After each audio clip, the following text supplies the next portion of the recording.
Урматтуу мекендештер, 18 апрель 20 жылга карата бир сутканын ичинде жалпысынан 16 бейтап ооруканадан айыгып чыгарылды. Булар Бишкек шаарынан республикалык инфекция ооруканасынан 4 бейтап, Жалал Абад областынан 12 бейтап, кайталанып алынган анализдердин жыйынтыктары терс болгондуктан жакшынакай айыгып үйлөрүнө узатылды.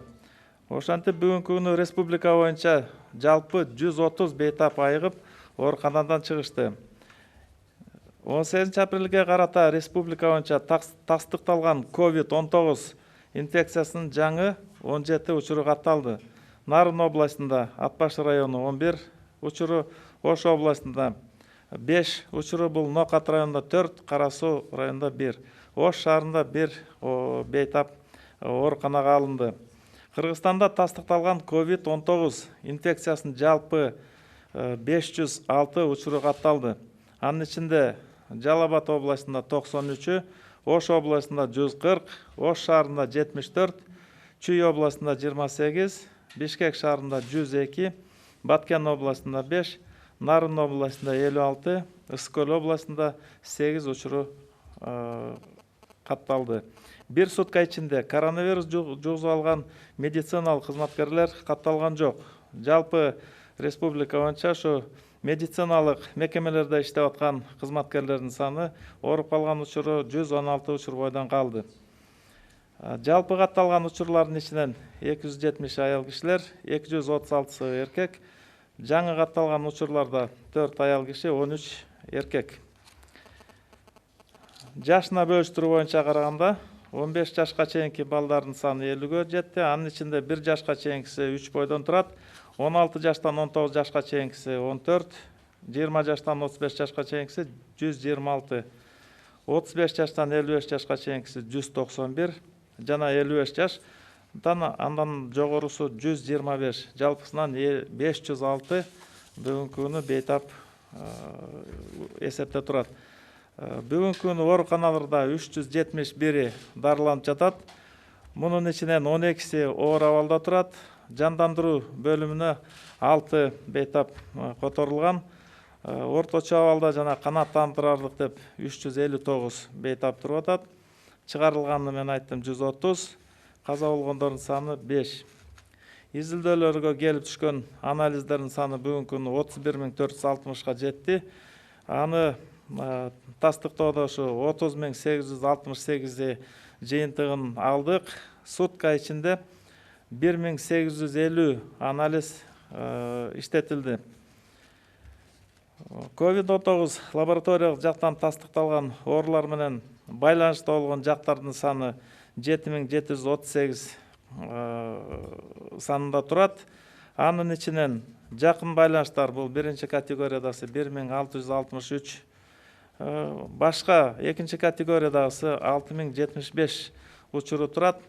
Бүгүнкү күнү айта кетиш керек, ушул жанакы жаңы чыгып аткан учурлардын баары ушул жанакы тыгыз байланышта болгондордун эсебинен улам чыгып биз таап алып атабыз. Ошон үчүн оорулар чыккандардын тегерегиндегилердин баарынын тең жанакындай терең эпидемиологиялык изилдөөлөрдү жүргүзүп, ушул болгон байланышта болгон адамдардын баарын баягы тастыктап, ошонун баарын баягы медициналык көзөмөлгө алып, убагында деген жанакындай анализдер жүргүзүп, мына ошолордун арасынан жанакындай жугузуп алган жаңы учурлары катталып туруп атат. Бүгүнкү күндө Кыргызстан обсервациясында азыр обсервацияда 1075 адам жаткызылган. Буларда жанакындай тыгыз байланышта болуп, ошол жанакындай лабораториялык изилдөө жүргүзүүгө жана ошо медициналык кароодон өткөзүү үчүн ушул обсервацияларга жаткызылып атат. Обсервация бул керектүү жанакындай иш-чара болгондуктан мынакей бүгүн ушундай жалпы элдин катмарына деген бул коронавирустук инфекция деген кеңири жайылып кеткен жери жок. Баары тең баягы көзөмөлдө турган адамдардан мына тастыктап четинен деген ошо көзөмөлгө алып тийиштүүсүн дарылоого алып атабыз. Бүгүнкү күнү мына абал ушундай. Рахмат, Нурболот Төлешович, эми мүмкүн болсо расмий тилде маалымат берип коесузбу? Уважаемые соотечественники, на 18 апреля эпидситуация по COVID-19 выглядит следующим образом. За сутки из стационаров выписано 16 пациентов с ранее подтвержденным диагнозом. Выписано из Бишкека 4 пациентов, в Джалабадской области 12. При выписке результаты ПЦР-анализов на коронавирус у всех отрицательные. За все время эпиднеблагополучия выписано с выздоровлением по всей стране 130 пациентов. На 18 апреля зарегистрировано 17 новых подтвержденных случаев COVID-19. Это в Волжской области 5 случаев, из них в Наукатском районе 4, в Карасуйском районе 1 случай. В городе Ош 1 случай, в Нарынской области, в Атпашинском районе зарегистрировано 11 случаев коронавирусной инфекции. Это связано со случаями заражения среди контактных лиц. В Кыргызстане всего подтвержденных случаев таким образом 506, из них в Джалабадской области 93, в Волжской области 140, в городе Ош 74, в Чуйской области 28, в Бишкеке 102, в Баткенской области 5, в Нарынской области 56, в Высокой области 8 больных. Медицинских работников за сутки с подтвержденным COVID-19 не зарегистрировано. Количество медработников и сотрудников медицинских организаций остается прежним, 116 случаев. Из зарегистрированных положительных случаев 270 составляет женщина, 236 мужчины, практически одинаковое количество. Среди новых случаев 4 женщин и 13 мужчин. По возрастному составу дети в возрасте до 15 лет 50, из них до года 3 детей, от 16 до 19 14, от 20 до 35 лет 126, от 35 лет до 55 191, 55 и старше 125. Таким образом, у нас зарегистрировано 506 заразившихся. В стационаре на сегодня находится 371 пациент. В тяжелом состоянии на сегодня 12 пациентов. У нас 6 находятся в реанимации. Средней тяжести в удовлетворительном состоянии 359 пациентов. Как я уже сказал, выписано 130, умерло 5. Продолжаются лабораторные исследования на коронавирусной инфекции. На сегодня взято на исследование 31 460 анализов. Исследовано уже 30 868. За сутки проведено 1850 исследований. Количество контактных лиц с лабораторно подтвержденными больными составляет 7738. Из них близкие контакты, то есть первая категория, составляет 1663. Вторая категория составляет 6075. Таким образом, 7738 человек находятся под внимательным наблюдением медицинских работников. Среди них проводятся все противоэпидемические мероприятия, проводятся лабораторные исследования. Все случаи заражения, которые выявляются на сегодня, идут среди контактных лиц. Среди общей популяции населения распространение не наблюдается. Мы поэтому очень внимательно расследуем каждый случай заболевания коронавирусной инфекцией, уточняем всех буквально контактировавших лиц, по категориям их рассматриваем. Соответственно, по всем алгоритмам мы проводим среди них вот такие мероприятия. Все границы очагов очерчиваются, устанавливаются, соответственно, проводятся очень большие противоэпидемические мероприятия, включая лабораторные исследования, включая и дезинфекционные мероприятия в больших масштабах, и в частных дворовых условиях, и по населенным пунктам. То есть общая такая гигиеническая обработка. Здесь хочется отметить, что процесс заражения происходит в основном из-за тесного контакта в бытовых условиях, и такого массового распространения, поэтому это пока не имеет. Оно, как вы знаете, коронавирусная инфекция может передаваться воздушно-капельным путем, но это в меньшей мере. Чаще всего вот мы наблюдаем передачу коронавирусной инфекции чисто вот из-за несоответствующего соблюдения таких личной и такой общественной гигиены. Так и на сегодня на обсервации в Кыргызстане находится 1075 человек. Это необходимая такая мера, потому что мы уточняем все контакты, держим на обсервации. Здесь проводятся в условиях обсервации лабораторные исследования и проводится первичное медицинское обследование. В последующем они находятся дальше под домашним карантином, где продолжается за ними медицинское наблюдение в течение 14 дней. Затем по результатам ПЦР-анализов на 12-13 сутки эти категории людей снимаются с медицинского учета. Рахмат, эми мүмкүн болсо суроо жоопко өтсөк. Биринчи суроо ушул оорунун белгилери анык көрүнбөгөн түрдө өтүп жаткан коронавирус канчалык коркунучтуу? Бул айтса эки тараптуу караса болот аны. Биринчиден жанакындай ошол симптому жок жүрүп атканда, демек анын ден соолугуна деген иммунитети күчтүүлүгүнөнбү же башка себептенби бул билинбей жүрө берип атат. Экинчиден деген билинбей да өтүп кетиши да мүмкүн.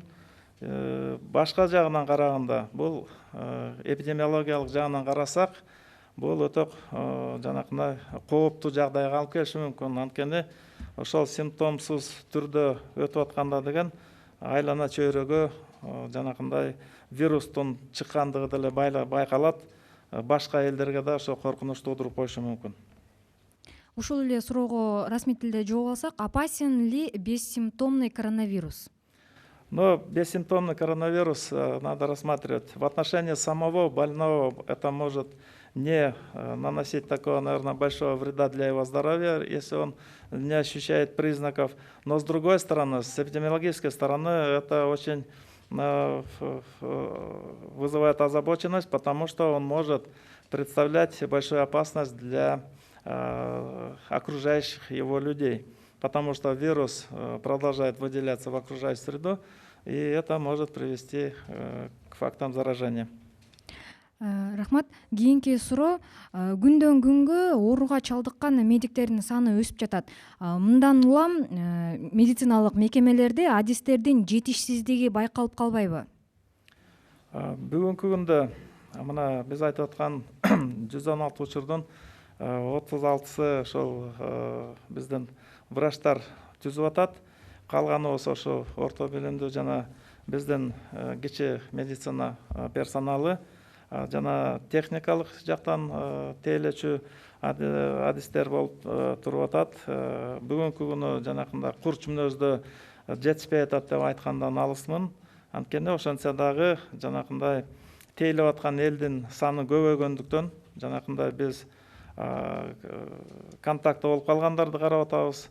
Ошон үчүн деген жанакындай кошумча күчтөрдү биз жерлерине ушу медицина саламаттык сактоо министрлигинин астынан атайын жанакындай бригадаларды түзүп, ошолорду жанакындай жерлерге командировкага кетирип жатабыз.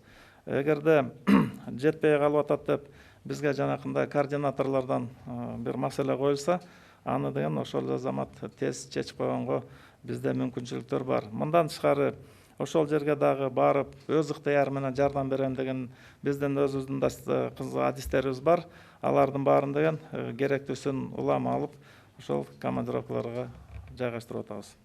Мына ушул 116 медкызматкер деп айтып кеттиңиз, алардын арасынан дагы оорудан сакайып, кайра жумушуна киришкендер барбы?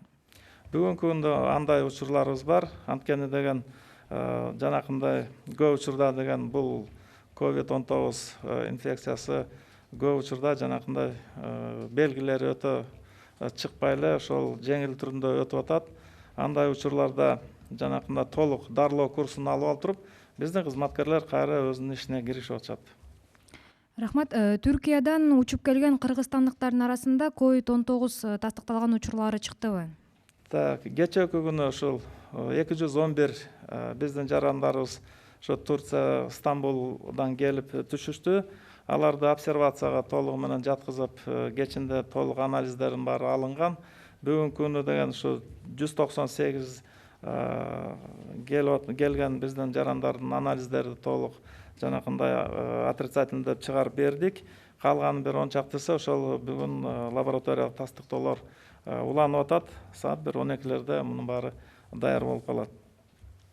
Будут ли тестировать медработников ЦСМ, куда в итоге расселили медиков, которые не хотели возвращаться домой, чтобы не заразить своих близких? Почему руководство Минздрава не поехало туда лично и не возьмет на контроль эту ситуацию? Ведь именно Минздрав говорит о бесценной роли врачей в пандемии. Да, это такой случай имел место вчера. Здесь проблемы возникли из-за того, что пока решили вопрос с оплатой за гостиницу, потому что наши специалисты захотели более, так скажем, приличные условия. Они отказались от госпитализации в существующие обсерваторы, и через меры пришлось решать вопросы об устройстве их в отдельную гостиницу. Вопрос был исчерпан. Вчера вечером буквально мы выезжали на места, там везде было спокойно, они были устроены и отдыхают, находятся под наблюдением. Там все специалисты ЦСМ-17, они будут обследованы, там проводится эпидемиологическое расследование, по результатам которого наметят план мероприятий. И поэтому этот вопрос сейчас у нас под контролем. Рахмат. Кийинки суроо: оорулар менен байланышта болгондорду издөдө эмнеге аскер кызматкерлерин тартса болбойт? Мисалы алсак, Кытайда медиктерге жардамга аскер кызматкерлери келди. Ал эми биздин дарыгерлер күнү түнү дебей короолорго үймө үй барып, аларды сурап, ошол байланышта болгон жарандардын адрестерин, даректерин өздөрү издеп жатышат. Аларга ушундай бир кандайдыр бир көмөк көрсөтүп жүгүн жеңилдетсе болбойбу? Бул маселе деле бизде чечилген, анткени деген жанакындай дарегинде табылбай алгандар болуп атат, же башка областтарга кетип аткандар бар. Бул боюнча маалыматтардын баары чогултулуп туруп, ошо жанакындай штабтарда маселелер каралып, бири-бирине өткөзүү процесси бар. Биздин ушу даректерде жок болуп калган, же болбосо жанакындай бир мүчүлүктөр болсо, биз ички иштер министрлигинин адистерине, сотрудниктерине кайрылып, бул чараны деген ишке ашырууга аракетибиз бар. Биргелешип иштелип атат. О военной мобилизации медиков министр сказал, но он не дал объяснения, каких специалистов, зачем, куда отправляют и сколько их нужно на самом деле. Да, сегодня этот вопрос прорабатывается, идут совместные обсуждения этого вопроса. Призыву подлежат специалисты, которые нам нужны в части организации эпидемиологических обследований и проведения противоэпидемических мероприятий. Это врачи-эпидемиологи, помощники, возможно, лаборанты. Почему врачей с севера отправляют на юг? Сначала были добровольцы, а теперь, когда везде практически одинаковая ситуация, почему Минздрав полностью не использует, например, южный потенциал? Там часть медиков отправили в отпуск, они сидят дома. На юге есть свои реаниматологи, пульмонологи. Им что, не доверяют? Здесь вопрос, наверное, надо рассматривать по-другому, потому что первые случаи COVID-19, первое эпидемия благополучия пришло на южные регионы, и там координаторы здравоохранения, они все эти вопросы прорабатывают, обсуждаются на своих оперативных штабах, и этот вопрос практически у них все вот эти специалисты, они все отозваны, они все на рабочих местах. Но когда разворачиваются дополнительные обсерваторы, дополнительные госпитали, там возникает необходимость в усилении человеческими ресурсами. Соответственно, Министерство здравоохранения, мы формируем дополнительные бригады для оказания практической помощи. Ушул бүгүнкү күнгө чейин өлкөнүн түндүк аймагынан түштүк аймагына канча дарыгер жиберилди?